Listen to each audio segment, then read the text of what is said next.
képp koo xam ne dangaa bëgg nga dund te doo aju ci kenn du la yërëm buñ bu lay reedu sax ci gémmiñ na nga ko di def.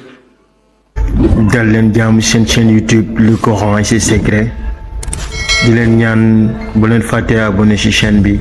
bës ci cloche notification bi bu ko defee vidéo bu ñu dugal rek ngeen bokk ci ñu koy njëkk jot. yal na yàlla def jàmm wasalaam. bàyyi seen xel ci turi yàlla bi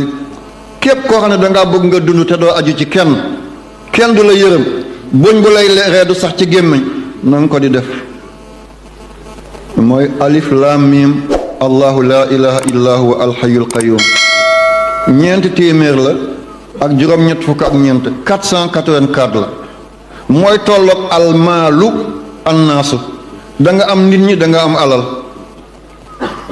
am na ko toog na ne xanaa sëñ bi moom la def tey déedéet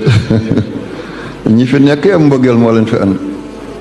ñi fi nekkee mbëggeel moo leen fi andi waaye da nga ko def 484 mooy tolloog ak naasu almaalu da nga am alal da nga am nit ñi da nga neex nit ñi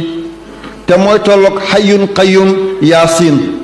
boo bindee xayyun qayyum yaasin 484 la mooy tolloog almaalu annaas 484 la mooy tolloog alif lam mim allahu la ilaha illa huwal hayyul qayyum te nitu yàlla yu bëri nee nañ ismul azam fa la nekk. kon noo koy liggéeyee boo xëyee suba balaa ngay génn nga def ko lim boobu 484 boo bëggee tëdd guddi nga def yaa hayyu yaa qayyum yaasin